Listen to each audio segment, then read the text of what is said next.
Fíjate lo que dice Hebreos capítulo 4, verso 15. Porque no tenemos un sumo sacerdote que no pueda compadecerse de nuestras debilidades, sino uno que fue tentado, ¿en qué, hermano? En casi todo, dice ahí. No, dice en todo. Eso lo tienes que subrayar. Tienes que poner, bueno, si te gusta subrayar tu Biblia, ¿verdad? O dibujar en tu Biblia. Pon un círculo allí en la palabra todo. Fue tentado en todo, según nuestra semejanza. Según como tú eres, según a como tú eres, lo que tú sientes, lo que tú padeces, lo que tú pasas como ser humano o como mujer o como hombre, las tentaciones, las angustias, en todo lo que tú pasas, también lo pasó nuestro Señor Jesucristo. Y dice, pero la diferencia entre tú y yo y el Señor Jesucristo, ¿verdad? Fue que fue sin pecado. Entonces, dice el versículo 16, acerquémonos pues confiadamente al trono de la gracia para alcanzar misericordia y hallar gracia para el oportuno socorro. Padre, te damos gracias esta mañana por tu palabra. Pedimos en el nombre de Jesús que tu palabra hoy nos hable. Pedimos en el nombre de Jesús que tu Espíritu Santo use tu palabra para que tu palabra nos cambie y nos transforme, para que tu palabra nos redarguya, Señor, y para que tu palabra abra los ojos de nuestro entendimiento y nos enseñe, Dios, las promesas y las bendiciones que tenemos a través de tu palabra. Pedimos en el nombre de Cristo Jesús que hoy tú nos hables y podamos salir de esta reunión cambiados y transformados por el poder de tu Espíritu Santo a través de tu palabra en nuestras vidas. En el nombre de Cristo Jesús. Amén. Este fin de semana se recordó en el mundo religioso la pasión de nuestro Señor Jesucristo, ¿verdad? Muchos lo celebran y muchos tampoco saben qué están celebrando, ¿no? Para mucha gente es solamente una celebración religiosa, una celebración tradicional que mucha gente, tristemente, pues no, realmente no entiende la magnitud de lo que celebran y de lo que hacen. Pero nosotros como cristianos entendemos, hermano, que lo que Jesús hizo en la cruz del Calvario fue increíblemente maravilloso, ¿verdad? Que en la cruz del Calvario se demostró verdaderamente su gran amor, ¿no? Por nosotros. Y Hebreos dice que Él, Cristo Jesús, pagó el precio de todo aquello en donde nosotros podemos encontrar consuelo en Él. Hebreos dice que fue tentado en todo, y yo creo que fue tentado en todo desde el inicio de su ministerio, cuando fue llevado por el Espíritu Santo al desierto y Satanás, ¿verdad?, le mostró los reinos del mundo, y Satanás le dijo, pues di que esta piedra se convierte en pan. Y cuando Satanás le dijo, pues tírate del pináculo del templo y enséñanos a todos que realmente tú eres Jesús, o que tú eres el Mesías, o que tú eres el Cristo, desde ese punto Jesús fue tentado durante todo su ministerio en todos los pecados que te puedas imaginar, en todos los pecados por los cuales tú también has sido tentado. Y la culminación de esa tentación, o la culminación o el punto crítico de la tentación hacia Jesús fue la cruz del Calvario. Y no solamente la cruz del Calvario, sino todas esas horas, ¿no?, donde él estuvo pasando por un juicio que fue un teatro, ¿no?, por un juicio que fue un juicio totalmente injusto, hasta llegar a la cruz. Y todavía en la cruz, ¿verdad?, los fariseos debajo de la cruz decían, pues a ver, ahora muéstranos que realmente eres el Mesías, ¿no? Y bájate de la cruz, sanaste y no sé qué tantas cosas hiciste y proclamaste que eras hijo de Dios.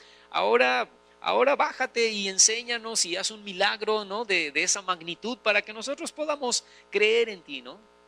Y El domingo pasado estuve predicando en otra congregación y yo les decía a los hermanos que si Jesús hubiera tenido mi carácter, pa' pronto se hubiera bajado, ¿no? Pa' pronto me bajo y les muestro que yo sí, ¿no? Pero Jesús allí, se les quedaba viendo y decía, Señor, perdónalos porque no tienen idea de lo que están haciendo, ¿no? El sacrificio de Cristo, fíjate, en el sacrificio de Cristo se pagó el precio de todo aquello en donde nosotros podemos encontrar consuelo en Él. Cada una de las cosas que padeció nuestro Señor fue para nuestra bendición y para nuestro provecho. Isaías, hermano, el profeta Isaías profetizó casi 700 años antes de la venida del Mesías. Y lo que él dice son puntos exactos de lo que se cumpliría en el Mesías para nuestra vida. Y yo quiero que vayas conmigo y de ahí vamos a partir a muchas citas, pero nos vamos a quedar estacionados allí en Isaías capítulo 53, por favor. Y de ahí voy a dar varias citas, las voy a dar rápidamente, así que si no las encuentras, anótalas en un papelito y luego ya en tu casa las estudias un poquito con más profundidad, pero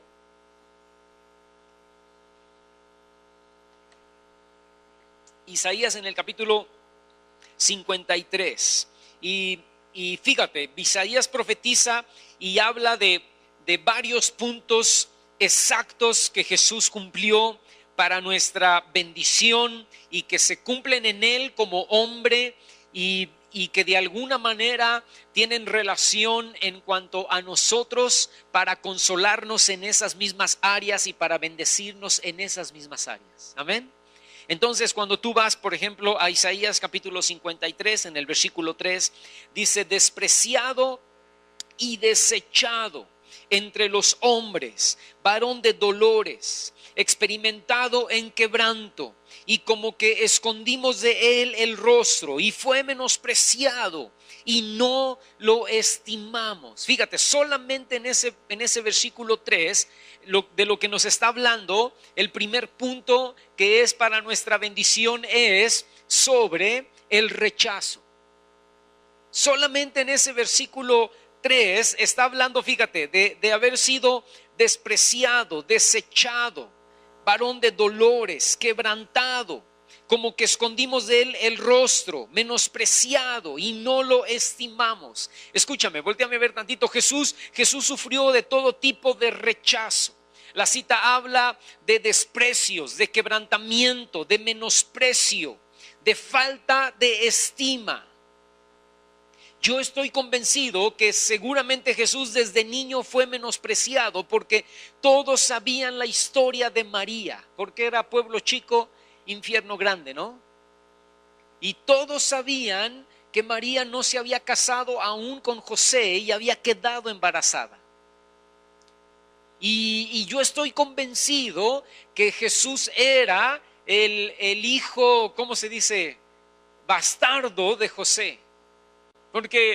Porque la gente no pensaba como tú piensas ahora, ¿verdad? Pues fue un milagro, el Espíritu Santo le habló y el ángel vino, ¿verdad? Y el Espíritu Santo cubrió con su sombra a María y María quedó embarazada por obra del Espíritu Santo y se cumplió la palabra de Isaías que decía que la Virgen concebirá y dará a luz un hijo y llamará su nombre Emmanuel, que traducido es Dios con nosotros. O sea, eso no lo sabían los amigos de Jesús, eso no lo sabían los niños que iban al kinder y a la primaria con Jesús, ¿no?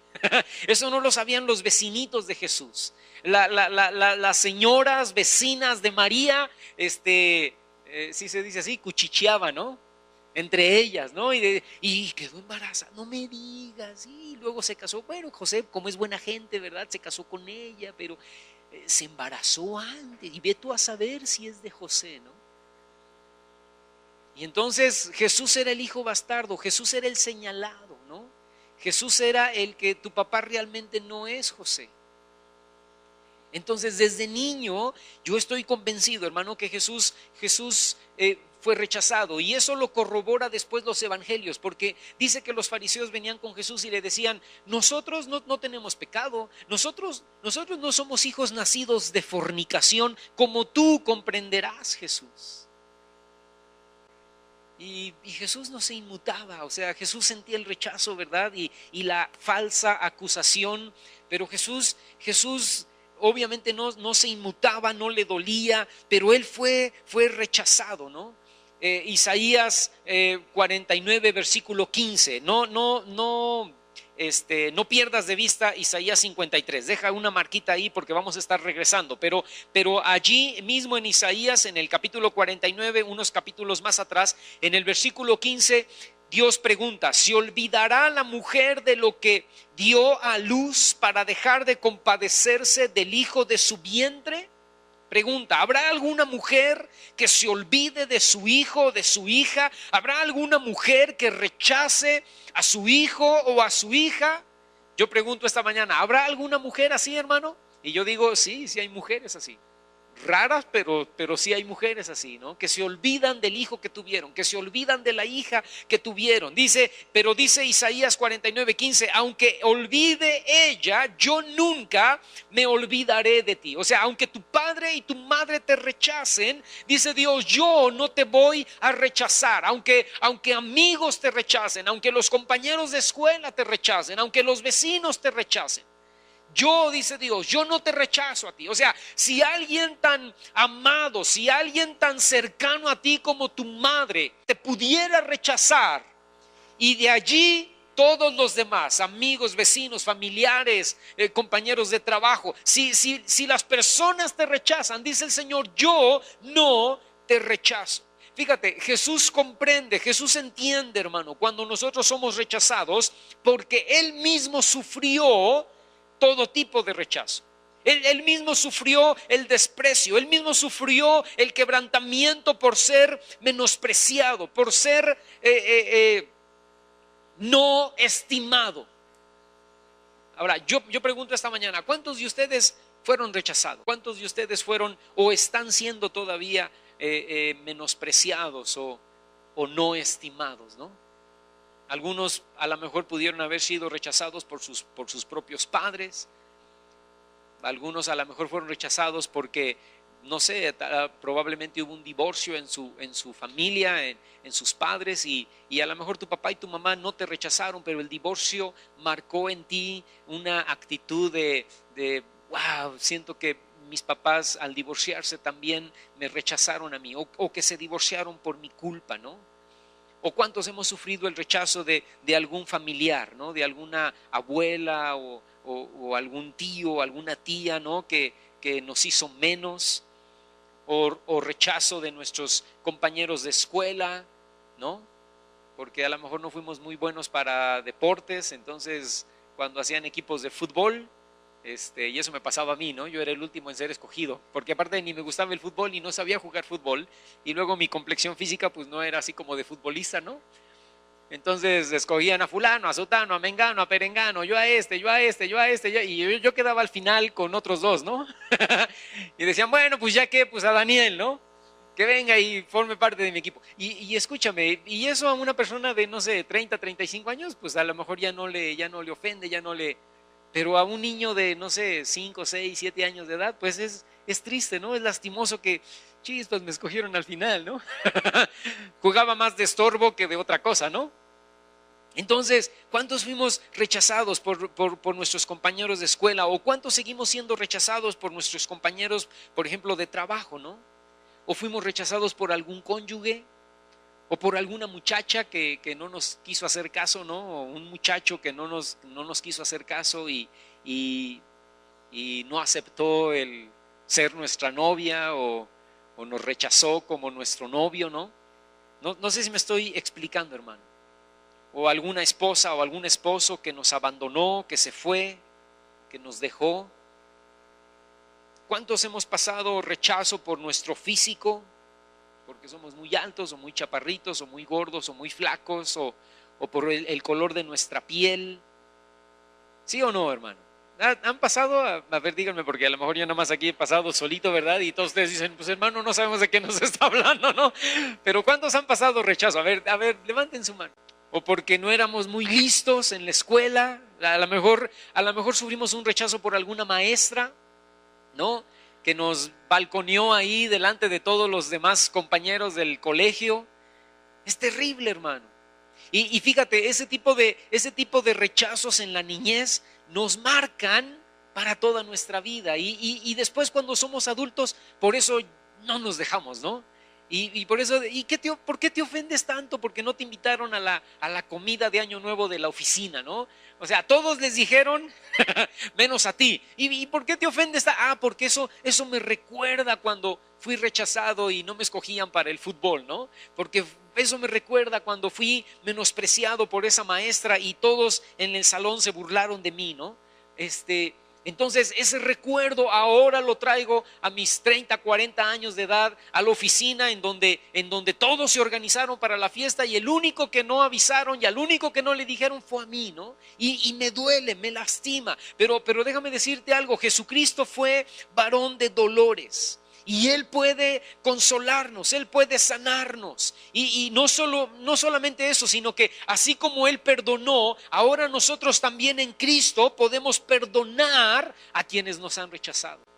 Ahora en el Señor no solamente Dios viene a sanar nuestro corazón por el rechazo que sufrimos de quien sea, quien haya sido. Ahora podemos también nosotros perdonar y decir, Señor, así como tú perdonaste a esos fariseos que estaban al pie de la cruz y que estaban gritando crucifícale y que pidieron a Barrabás antes que a ti, ¿no? Así como tú los perdonaste a todos ellos, yo también ahora puedo perdonar a esa madre que no se acordó de mí y que me dejó con la abuela o que me dejó con la tía o que me dejó abandonado en el asilo, ¿no? O a esos padres que se divorciaron o a esos amigos que se burlaron o a esa novia que no me hizo caso o a ese marido que me abandonó y me dejó ya estando casado conmigo, ¿no? Así yo puedo perdonar también, porque tú vienes a darme ese poder, esa autoridad, no solamente para consolarme, sino también para perdonar. Cierra tus ojos ahí donde estás, cierra tus ojos y ora al Señor. Yo no sé, si fuiste rechazado, piensa en esa persona que te rechazó y di, yo perdono a esta mujer o yo perdono a este hombre.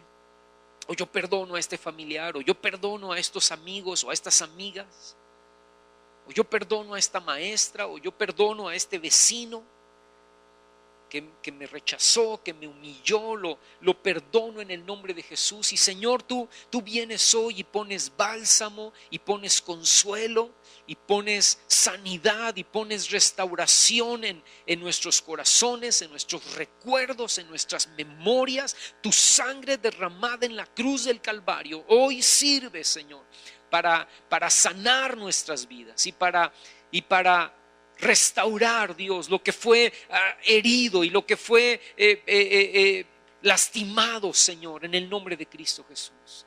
Y lo sanas de tal manera y lo restauras de tal manera, Señor, que nosotros ahora también podemos perdonar, así como tú nos perdonaste a nosotros. Nosotros también ahora podemos perdonar y pasar por alto la ofensa, Señor. Y bendecir a esa madre o a ese padre que se fue, o a esos amigos que se burlaron, o a esa maestra que nos puso en evidencia delante de la gente, o a ese vecino, a esa vecina que nos rechazó, en el nombre de Cristo Jesús. Gracias, Señor, gracias, Señor. El Señor puede hacer una obra profunda en nuestras vidas, ¿sí o no, hermano?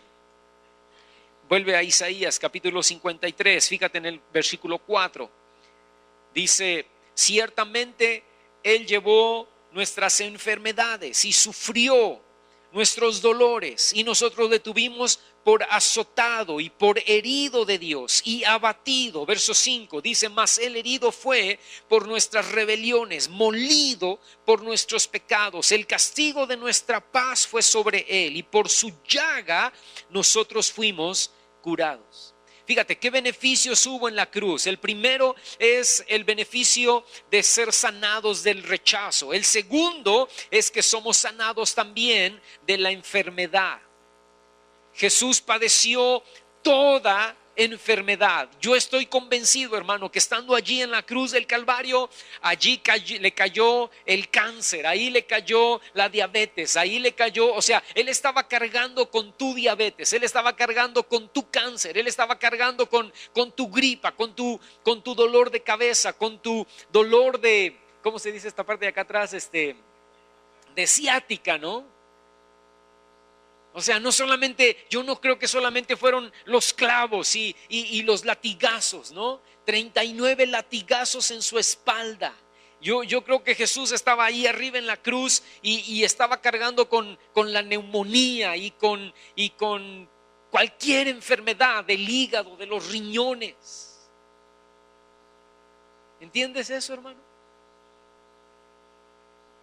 Porque la profecía habla, fíjate, dice versículo 4, ciertamente llevó él nuestras enfermedades, en plural. Dice, y sufrió nuestros dolores. La Biblia habla de enfermedades, de dolores, de azotes, ¿no? El azote de la migraña, el azote de, perdón lo que voy a decir, pero aún de la menstruación de las mujeres, ¿no? El azote de el dolor de piedras en el riñón. Son un azote, ¿sí o no? Hermano, ¿cómo estás? Hijo, le traigo aquí las piedras, ¿no? Por tanto tomar Coca-Cola y refrescos, ¿no?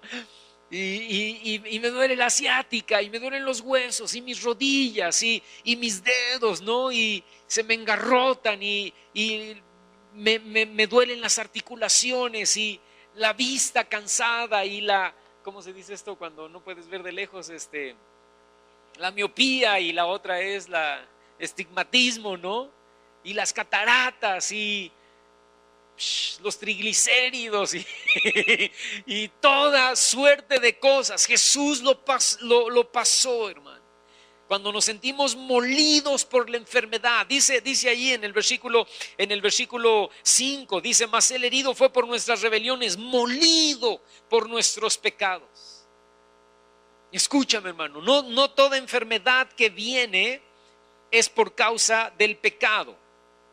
Es decir, con el pecado entró la enfermedad, es verdad. Con el pecado entró la muerte, eso es cierto. Pero las enfermedades pueden venir por diferentes causas, aunque por regla general todo es por pecado, en un sentido amplio de la palabra. Por ejemplo, muchos de los cánceres que hoy tenemos vienen por causa de lo que comemos. Porque comemos pollos engordados con quién sabe qué cochinadas, y comemos cerdos engordados con quién sabe qué cosas, y vacas engordadas. Ahora, ¿por qué? Porque hay una ambición en las personas que tienen grandes ranchos y tienen un montón de vacas y un montón de gallinas, y les dan de comer y les inyectan no sé qué cosas para tener más, que la gallina produzca o crezca más rápidamente y pueda ser muerta más fácilmente, no, más rápidamente, y puedan producir más para darnos de comer más, y entonces tenemos cáncer. Y el pecado de la ambición de ellos nos causa cáncer a nosotros. No sé si me estoy explicando. O sea, el pecado en general trae enfermedad, pero no todas las enfermedades vienen porque tú pecas. Yo les he hablado de un pastor que conoció a mi hermano Paco hace muchos años, que decía que si estabas enfermo era porque eras pecador. Entonces él no oraba por ti, él decía, pues arrepiéntete, ¿no? Entonces, hermano, ore por el hermano Pancho, que no vino a la reunión porque está enfermo. Que se arrepienta, ¿no? Que se arrepienta, yo no voy a orar por él. Que se arrepienta y se sana. Y un día él se enfermó. Y entonces la esposa vino a la reunión y dijo, hermanos, oren por mi esposo que está enfermo. Y la congregación contestó a coro, que se arrepienta, ¿no? Porque lo mismo que siembras, eso es lo que vas a cosechar. Está bien, pero no toda enfermedad viene porque eres pecador. Algunas enfermedades sí vienen porque somos rebeldes a la palabra o a la voluntad de Dios. Otras enfermedades vienen porque pecamos. Fíjate, Mateo capítulo 9, versículo 2, si quieres anótalo nada más. Mateo 9:2 dice que al paralítico que trajeron en camilla sus amigos, dice que Jesús le dijo al paralítico, tus pecados te son perdonados. Ahora, ¿por qué le dice tus pecados te son perdonados? Porque la enfermedad que él tenía había venido por causa del pecado. Y los fariseos se ofenden y dicen, ¿quién es este que perdona pecados? ¿No? Solamente Dios. Y entonces Jesús, conociendo los pensamientos de ellos, se voltea y dice, ¿y creen que es más fácil decirle a él, tus pecados te son perdonados, que levántate y sé sano? ¿No? Pues para que vean que el Hijo del Hombre tiene poder y autoridad para perdonar pecados, se volteó con el hombre y le dice, levántate, toma tu lecho y vete a tu casa. Y se levanta, o sea que sus pecados también fueron perdonados. Qué increíble, ¿no? Al paralítico de Betesda, en Lucas capítulo 5, versículo 14, le dice, después de que lo sana y lo encuentra, le dice, mira, has sido sanado. En el versículo 14 le dice, mira, has sido sanado, no peques más para que no te venga alguna cosa peor. Wow. O sea que el paralítico de Betesda había pecado y por eso quedó paralítico. Hay algunas enfermedades, hermano, que vienen a nuestra vida por causa de pecado. Yo les he contado de una mujer en San Antonio, Texas, que yo no conocí, pero conocí al pastor que era su pastor. Y esta mujer era profetisa y de repente se creyó que verdaderamente era profetisa y puso un consultorio al público para profetizarles. Y les cobraba, ¿no? En San Antonio, Texas, les decía $20 y vienes y yo te profetizo porque Dios me usa como profeta. Y entonces entraba gente no cristiana y entraban a su consultorio y ella les profetizaba. Y el pastor fue a verla y le dijo, hermana, usted está en pecado, usted está mal, usted no puede estar haciendo esto. Está abusando de su ministerio profético, de su don. Y ella dijo, pues no me arrepiento, estoy ganando buen dinero y me vale, ¿verdad? Y entonces dice que ella cayó, después de 2 o 3 visitas que le hicieron varios pastores y le dijeron que estaba mal, ella cayó enferma, muy enferma, ella no podía mover del cuello para abajo, ¿no? Y quedó en una cama, le salían llagas y este pastor nos contaba que fue a verla al hospital y Dios le habló a este pastor y le dijo, ve a verla porque le voy a dar la última oportunidad y dile que si no se arrepiente va a morir. Y entonces este pastor fue y se puso al lado de su cama y le dijo, hermana, esta es la última vez que vengo y le vengo a decir que se arrepienta. Usted pecó delante de Dios, por eso está enferma, porque los médicos no le encontraban, no le hallaban qué enfermedad era, ¿verdad? O sea, decían, esta señora podía estar sana, pero está enferma porque no sabemos por qué. Y entonces este hombre le dijo, vengo a decirle por última vez que se arrepienta, cierre sus ojos 2 veces, porque era lo único que podía hacer, ya no podía ni hablar. Dijo, cierre sus ojos 2 veces y si cierra sus ojos 2 veces es porque usted se quiere arrepentir y yo la guío en una oración de arrepentimiento. Cierre sus ojos una vez y quiere decir que no. Y entonces ella lo cerró una vez. Y dijo, ¿está segura, hermana? ¿No se quiere arrepentir? Y ella volvió a cerrar los ojos otra vez y dijo, no me quiero arrepentir. Dijo, está bien. Se dio la media vuelta el pastor, se fue y a las horas la hermana, no sé si era hermana o prima lejana, ¿verdad? Pero al final murió. Dice Santiago, oren por el enfermo y si hubiere cometido pecado, le será perdonado. Ahora, otras veces las enfermedades vienen para que la gloria de Dios se manifieste en nuestras vidas, como por ejemplo Job. La enfermedad vino a la vida de Job no por pecador, sino porque simple y sencillamente Dios quería probarle al diablo que Job le seguía adorando y le seguía bendiciendo aún en medio de su enfermedad. Ahora, en Juan capítulo 9, versículo 1, Evangelio de Juan 9, 1 al 3, lo leo. Dice, al pasar Jesús vio a un hombre ciego de nacimiento y le preguntaron sus discípulos diciendo, Rabí, ¿quién pecó, este o sus padres, para que haya nacido ciego? Y respondió Jesús, les dijo, no es que pecó este ni sus padres, sino para que las obras de Dios se manifiesten en él. Escúchame, hermano, a veces viene la enfermedad a nuestra vida solamente para probarnos que tenemos fe y que amamos a Dios por encima de nuestra enfermedad. Y que la gloria de Dios se manifieste a través de lo que estamos viviendo. ¿Por qué me cayó esta enfermedad? No he pecado, no he hecho nada malo, ando bien con Dios, estoy orando. Es más, este es el tiempo donde más estoy orando y más voy a la iglesia y donde empecé a diezmar, ¿no? Y mire, me cae la enfermedad. Es que Dios está queriendo probar algo en tu vida. Es que Dios está queriendo glorificarse en algo en tu vida. Ahora, pero no importa por qué viene la enfermedad. En medio de la enfermedad viene también la falta de la paz. Y el Señor promete que por lo que Él padeció en la cruz, nosotros también podemos ser curados. Y aún en medio de la tribulación de la enfermedad, podemos recibir la paz que sobrepasa todo entendimiento, la paz que puede guardar nuestros corazones y nuestros pensamientos en Cristo Jesús.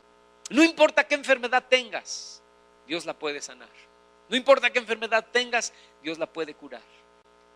Digo, debemos de saber y entender que es en su voluntad, ¿no? Pero aún en medio de tu enfermedad, si es que Dios no la sanara, Dios te da paz, Dios te da reposo, Dios te da tranquilidad. ¿De qué estás sufriendo hoy?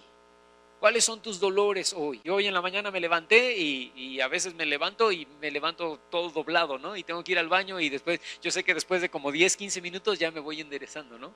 amanezco como neandertal y ya 10, 15 minutos después ya soy ser humano normal, ¿no? Ni modo, son los 50 y tantos años que tengo. Pero escúchame, no importa de qué estás enfermo, Dios te puede sanar, Dios te puede restaurar. Mi hermano Paco viene adolorido hoy de la rodilla, ¿no? Tiene un dolor ahí que tiene años con sus rodillas. La artritis, las reumas, la diabetes, cáncer, hígado, páncreas, no sé, tus ojos, ¿no? Tus oídos te duelen, ¿no? Migraña, dolor de cabeza o dolor de garganta o una, ¿cómo se dice? Enfermedad de anginas crónica o gripa crónica o la nariz. Cierra tus ojos ahí donde estás y levanta tus manos si vienes enfermo o si traes algún padecimiento de días o de semanas o de años.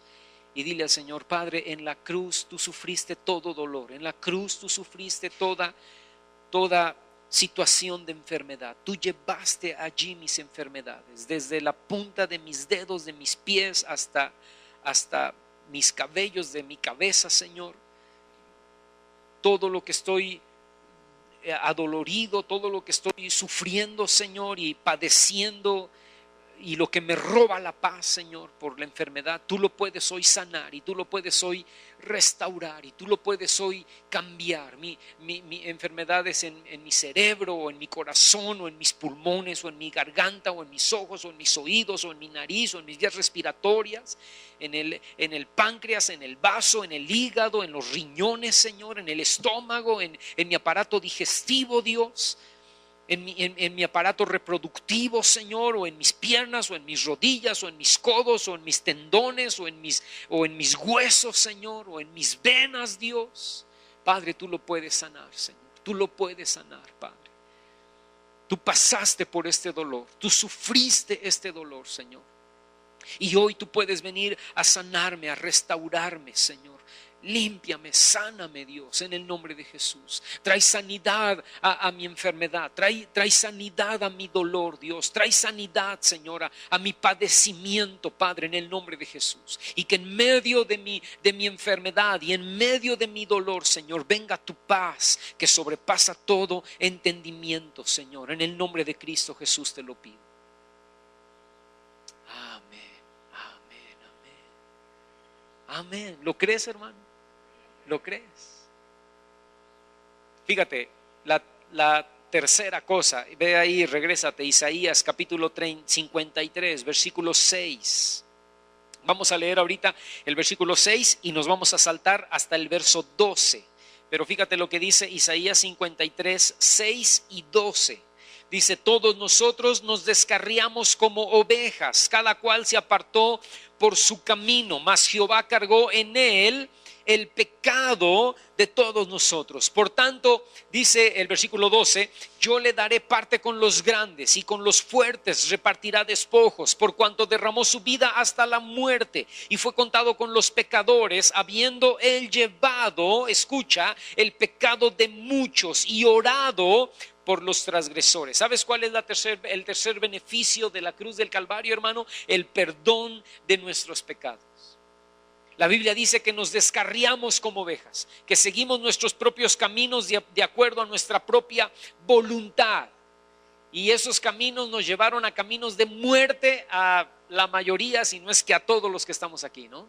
Y esos caminos nos llevaron a caminos de esclavitud. Algunos caímos en esclavitud del alcohol, o en la esclavitud del cigarro, en la esclavitud de la pornografía, o en la esclavitud del adulterio, o de la lascivia, hermano, o en la esclavitud de la idolatría, o en la esclavitud de la brujería, de la hechicería, o simple y sencillamente en la esclavitud del robo, agarrar lo que no era tuyo, ¿no?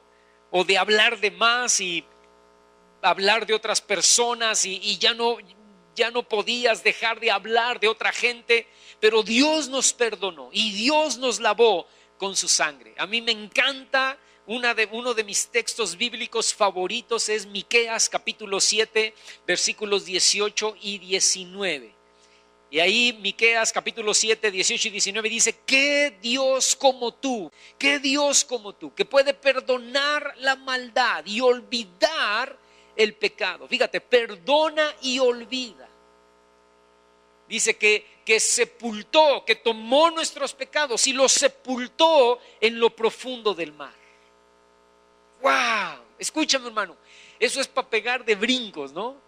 Eso es para venir cada domingo y levantar nuestras manos y decir: Dios, no hay nadie como tú. ¿Qué Dios como tú que pudiste perdonar mi pecado, olvidar mi maldad, ¿no? No retener para siempre tu enojo, porque tú te deleitaste en misericordia sobre mi vida. Lo malo que fui, lo malo que yo hice, lo que yo hice que ahora me daría vergüenza que lo pasaran en una pantalla, ¿no? Hermano, ¿qué cree que fue grabado a sus 18 años? Fue grabada toda su vida y ahora la vamos a transmitir. No, hermano, porque se vaya la luz, ¿no? No, hermano, qué vergüenza. No, hermano, no transmita eso. ¿Sabes algo? Dios lo perdonó, Dios lo olvidó. ¿Cuántos dan gloria a Dios? El Señor, escúchame, hermano, el Señor entiende que somos finitos y que somos pecadores, porque nos perdonó hace 10 años o hace 15 años o hace 40 años que le recibimos como Señor y Salvador en nuestro corazón, pero nos sigue perdonando hasta el día de hoy, porque hasta el día de hoy tú y yo la seguimos regando y tú y yo seguimos pecando, y Él nos sigue perdonando y nos perdona una vez y otra vez y otra vez y otra vez y otra vez. Wow, hermano, eso es maravilloso. Él no se fija en mis fallas, Él no pone la atención en mis regadas de pata, ¿no? Sino que Él me vuelve a perdonar y me vuelve a perdonar. Y cuando tú te puedes cansar de mí, ya, Daniel, por el amor de Dios, ¿no? Una y otra vez vienes, ya no, ¿verdad? Ya, se acabó, esta fue la última vez que te perdoné. Dios no, Dios vuelve a perdonar y vuelve a perdonar y vuelve a perdonar, porque Él sabe que somos seres finitos, que fallamos y la regamos todo el tiempo, hermano. Y sin embargo nos recibe con brazos de amor. Y cuando tú vienes llorando delante de su presencia y le dices: Señor, aquí estoy, tengo un problema, Él no dice: semejante pecador, malvado, hipócrita, ¿verdad? Lárgate. No, Él corre a abrazarte y Él te dice: sí, claro, estoy contigo. Perdóname una vez más, Señor. Te perdono, te lavo, te limpio con mi sangre. Eso es maravilloso, hermano. Hermano, ahora estoy avergonzado porque ya era cristiano, hermano. Ya era cristiano, tenía 10 años de ser cristiano. Y mire, la volví a regar y volví a caer y caí feo, ¿no? Y la regué feo y fui mal testimonio para otra gente. Y fui mal testimonio para la iglesia donde iba. Hermano, estoy excomulgado. Y yo digo: no, hermano, vienes y te arrepientes y le pides perdón a Dios y Dios te vuelve a perdonar y Dios te vuelve a recibir. Y me encanta la historia del hijo pródigo, ¿no? Que oliendo a cerdo y en el camino pensando: voy a ir a mi padre y le voy a decir: Padre, he pecado contra el cielo y contra ti, ya no soy digno de ser llamado tu hijo, hazme como a uno de tus jornaleros. El padre lo vio de lejos y corrió hacia él, ¿no? Y él, judío, oliendo a cerdo. Imagínate, hermano. ¡Wow! Mi hijo judío en medio de cerdos. ¿Cómo es posible, no? Son animales inmundos. Pero al padre no le importó. El padre corrió, lo abrazó, así oliendo a cerdo, lo abrazó, lo besó y le puso su túnica nueva y le puso su calzado nuevo y su anillo en el dedo, reconociéndolo como hijo una vez más, ¿no? Y no solamente eso, hermano, escucha, y después de eso hizo la gran fiesta, ¿no? Y trajo a banda machos y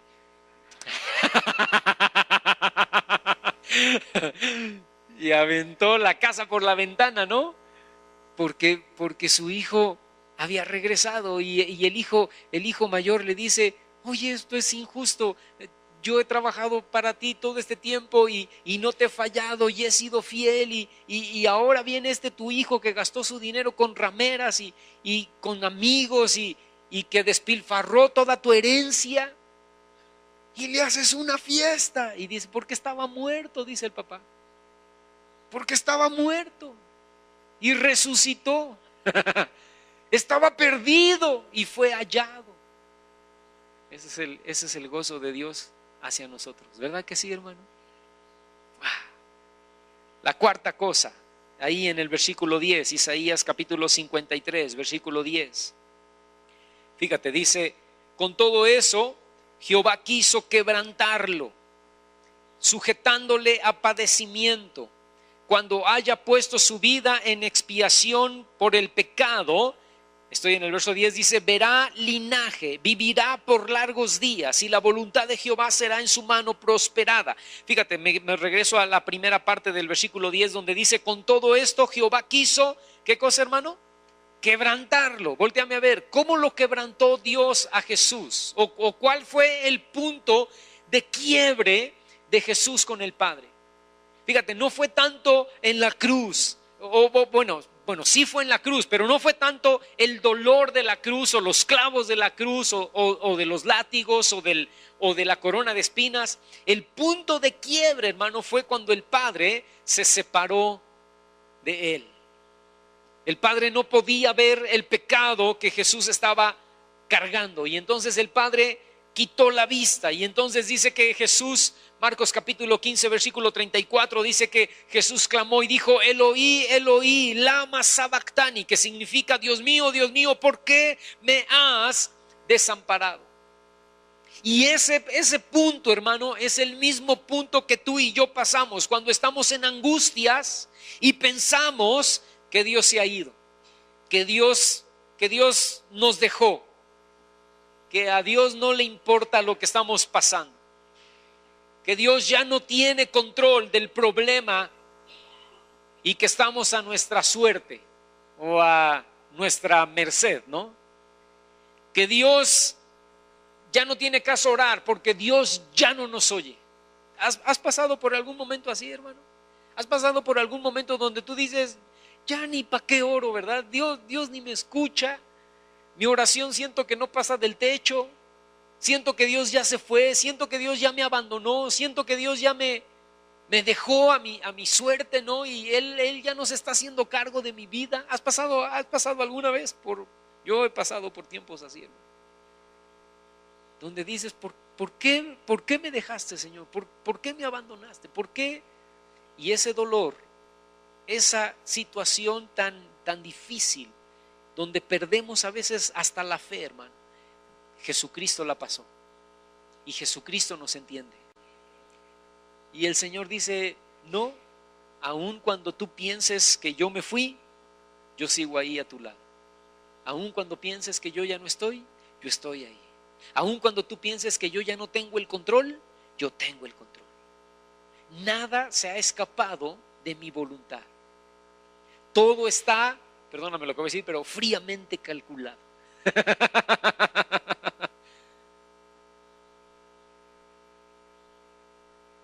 Probablemente, dice el Señor, probablemente no me sientes, probablemente no me experimentas, pero estoy aquí a tu lado y estoy aquí contigo.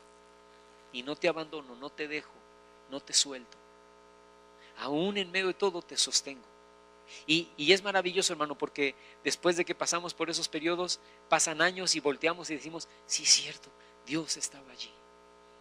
Dios me estaba cuidando, Dios me estaba guardando, Dios estaba proveyéndome que no fuera tentado más allá de lo que yo podía ser tentado. Dios me fortaleció. Ahora que lo veo de lejos, Dios me fortaleció, Dios me dio paz, Dios me sustentó. ¿Cuántos dicen amén? Cierra tus ojos ahí donde estás. Dile, Señor, gracias porque tú estás conmigo, porque tú me sustentas, porque aun cuando yo no te siento o aun cuando creo o he creído en el pasado que tú has estado lejos y que tú te has ido y que has perdido el control de mi vida, Señor, tú has estado ahí, nunca me has dejado, nunca me has soltado de tu mano, siempre has sido fiel, siempre has sido un Dios amoroso, siempre has sido un Dios tierno, siempre me has cobijado debajo de tus alas, siempre has estado conmigo, Señor, siempre me has guardado, me has protegido, Dios, en medio de la enfermedad, en medio de la tribulación, en medio del problema, Señor, tu mano de poder ha estado conmigo y yo te doy gracias, Padre. Gracias, Señor, porque tú has estado con nosotros, Dios. ¿Cuántos dicen amén? Y la última cosa, ahí mismo en Isaías, deja la música, está bien, en Isaías 53, fíjate el versículo 11. Dice, verá el fruto de la aflicción de su alma. Isaías 53, 11 dice, verá el fruto de la aflicción de su alma y quedará satisfecho por su conocimiento. Justificará a mi siervo justo a muchos y llevará las iniquidades de ellos. La quinta cosa, hermano, es que Dios nos justifica. Escucha lo que voy a decir a continuación. Somos justos porque el justo murió por nosotros en la cruz. Yo no soy justo, hermano. De hecho, yo soy muy injusto, ¿verdad? Y tú no eres justo. Pero el que fue justo al 100% durante toda su vida, murió por nosotros en la cruz y nos imputó su justicia. Había un lugar que se llamaba el tabernáculo en el Antiguo Testamento donde los levitas, los sacerdotes y el sumo sacerdote podían entrar al atrio. Y después los levitas se quedaban en el atrio, pero solamente el sacerdote, los sacerdotes y el sumo sacerdote podían entrar al lugar santo. Y después los sacerdotes se quedaban en el lugar santo y el único que podía entrar al lugar santísimo era el sumo sacerdote, que entraba hasta donde estaba la presencia del Señor. Y entraba en su vestido, en su ¿cómo se dice esto? Su túnica, ¿verdad? Hasta mero abajo ponían campanillas, ¿no? Porque él se movía y entonces las campanillas se escuchaban y los sacerdotes que estaban en el lugar santo detrás del velo escuchaban las campanillas y decían, no ha muerto, no ha muerto, sigue vivo. Y el sumo sacerdote traía un lazo aquí a la altura de la cintura. El lazo lo amarraba a él y salía hacia afuera al lugar santo. Porque si el sumo sacerdote entraba en pecado, entonces ahí caía fulminado por un rayo. Porque la presencia de Dios no podía tolerar el pecado. Y entonces los sacerdotes que estaban, cuando oían que ya no se oían las campanillas, ¿verdad? Y oían el trancazo en el suelo, decían, ya murió. Entonces lo tenían que jalar, porque si algún sacerdote entraba al lugar santísimo, moría también. Entonces la única manera de sacarlo era con la cuerda, lo sacaban y preparaban el siguiente sumo sacerdote, que tenía que prepararse en santidad para poder entrar al lugar santísimo y no morir. Entraban con temor, entraban con miedo, porque decían, wow, que entre realmente puro, que entre realmente santo, que entre realmente lavado con la sangre del cordero que acabamos de matar allá afuera, que me limpie, que me lave bien, porque ahora voy a entrar a un lugar de donde no sé si voy a salir, porque la gloria de Dios es terrible. Pero cuando Jesús muere en la cruz del Calvario, hermano, el velo del templo se rasga de arriba hacia abajo. Señal de que ahora tú y yo, así como somos, ni siquiera somos judíos, menos levitas de la tribu de Leví, ¿no? Y con nuestras faltas y nuestros errores y nuestras fallas y nuestros malos pensamientos, podemos entrar hasta la presencia de Dios y decirle, Señor, aquí estoy, te alabo, te bendigo, te exalto, te adoro. Y Dios nos ve a través de la sangre de Jesús y nos ve justos, hermano. Y tu esposo, tu esposa puede decir, qué justo ¿verdad? Tus papás pueden decir, qué justo Pero Dios te ve justo. Dios te ve bajo la justicia de Cristo Jesús. Cierra tus ojos ahí donde estás. Vamos a terminar con esta oración.